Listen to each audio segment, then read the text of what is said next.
pessoal, estamos começando aqui uma aula para o 6º ano. Devido ao Covid-19, vamos fazer essas videoaulas para ajudá-los aí como uma forma de revisão. Aqui é o professor Thiago. Nós vamos falar um pouquinho sobre divisão. A divisão, pessoal, é composto de três elementos que nós temos. Aqui nós temos o dividendo,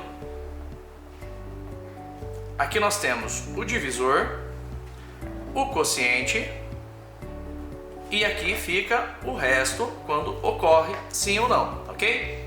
Então, lembrando, dividendo, divisor, quociente e resto. Dividendo, divisor, quociente e resto. Dividendo, divisor, quociente e resto.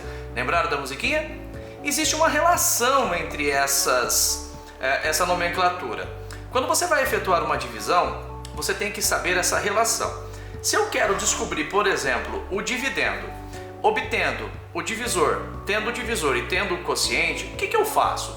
Eu tenho que pegar o meu divisor, multiplicar pelo meu quociente e somar quem? O resto.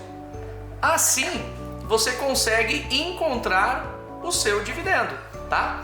Então você pega o seu divisor conhecido, o quociente e o resto.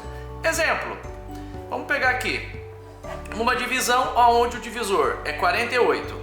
Aí você tem o quociente como 24 e o resto 5. Como que eu faço para encontrar o valor do dividendo? Eu vou pegar 48, multiplicar por 24, 4 vezes 8, 32, sobe 3. 4 vezes 4, 16, com 3, 19. Faz um mais aqui para fazer a segunda geração. Lembrando que dezena começa embaixo de dezena. Apaga para quê? Para não cafundir. Isso mesmo, cafundir. 2 vezes 8, 16. Sobe 1. 2 vezes 4, 8. Com 1, 9. Vamos somar. 2, 9 com 6, 15. Vai 1. 9, 10, 11. 1152. Esse é o resultado? Não, falta somar o resto ainda. Porque se sobrou 5, significa que não deu para dividir esse resto. Por isso que chama-se resto. Soma 5 em 1152. Vai ficar quanto, pessoal? 1157. Tanto é fato que você pode tirar a prova. Divide 1157 por 48, vai dar 24 e vai sobrar 5 de resto. Ok? Lembre-se disso para encontrar então as relações. Divisor vezes quociente e somar sempre o resto. Lembrou dos nomes? Dividendo, divisor, quociente e resto.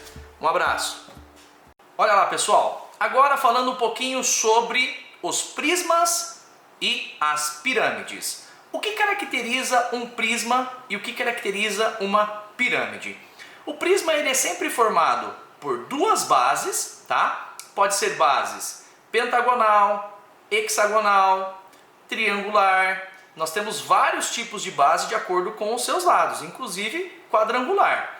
E nós temos também a pirâmide. A pirâmide ela é sempre composta por uma base e um vértice. E as suas bases também podem ser pentagonal, triangular, hexagonal, de acordo com os números de lados. Quando você fala de um triângulo, nós estamos falando de 3 lados. Quando você fala de quadrilátero, nós estamos falando de 4 lados. Quando nós falamos de pentágono, nós estamos falando de 5 lados. De hexágono, 6 lados. De heptágono, 7. Octógono, lembra das lutas que ocorrem no UFC, no octógono, 8 lados.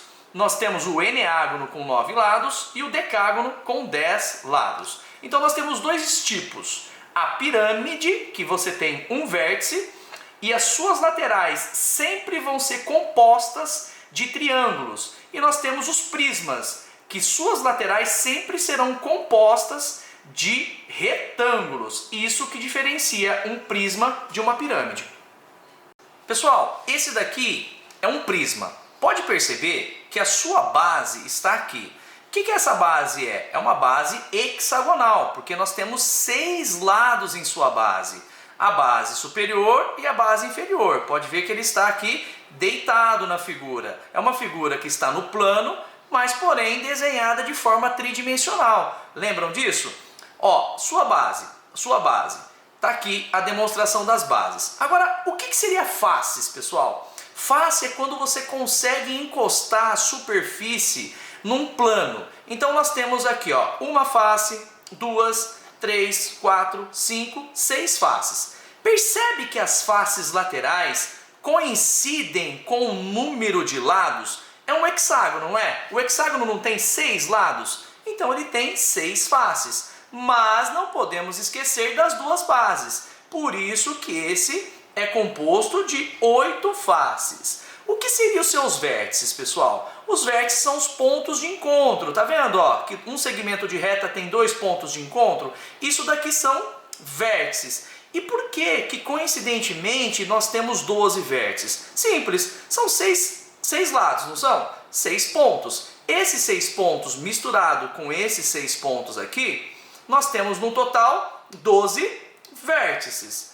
E aí você me fala, mas tio Tiago, aqui olha as arestas. As arestas são essas retas que ficam interligando. Percebe-se que cada segmento aqui do seu hexágono sai uma aresta. 1, 2, 3, 4, 5, 6. 6 também. Só que a sua base também é formada de 6 arestas, inclusive as duas. Por isso que nós temos 18 arestas. E que relação que você constrói aqui?